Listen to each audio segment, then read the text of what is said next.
I love Hunter x Hunter. This show is one of my favorite shows of all time. Not just anime, I mean shows in general. Hunter x Hunter is mostly about a boy named Gon Freaks.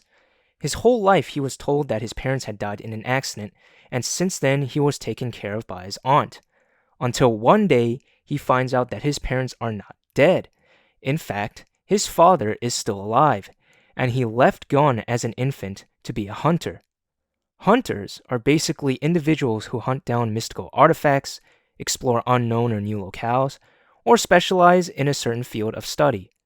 Regardless, Gon wants to become a hunter and find his father, and he wants to learn what is so special about being a hunter that made his father leave him.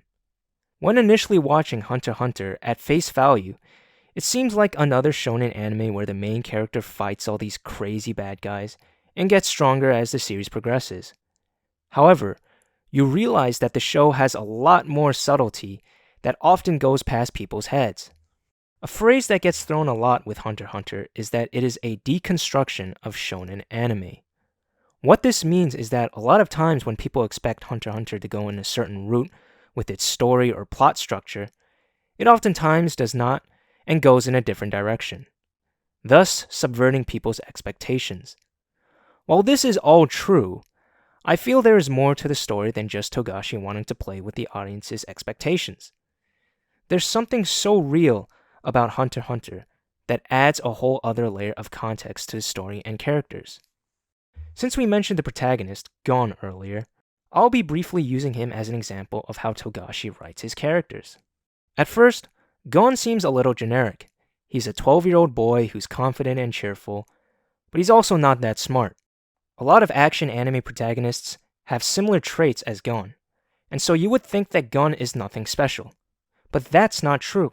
Togashi puts small hints every now and then that there's something not right with this guy. First of all, Gon leaves his hometown to go on a quest that may potentially cost his life. And he's doing all this just to find his father who doesn't even care if he's alive. That's not normal, especially for a boy his age. So of course it makes sense that Gon isn't that bright. Because if he was, then he would have realized finding his dad isn't worth all that trouble. Another character trait that Togashi presents to us is Gon's childish nature.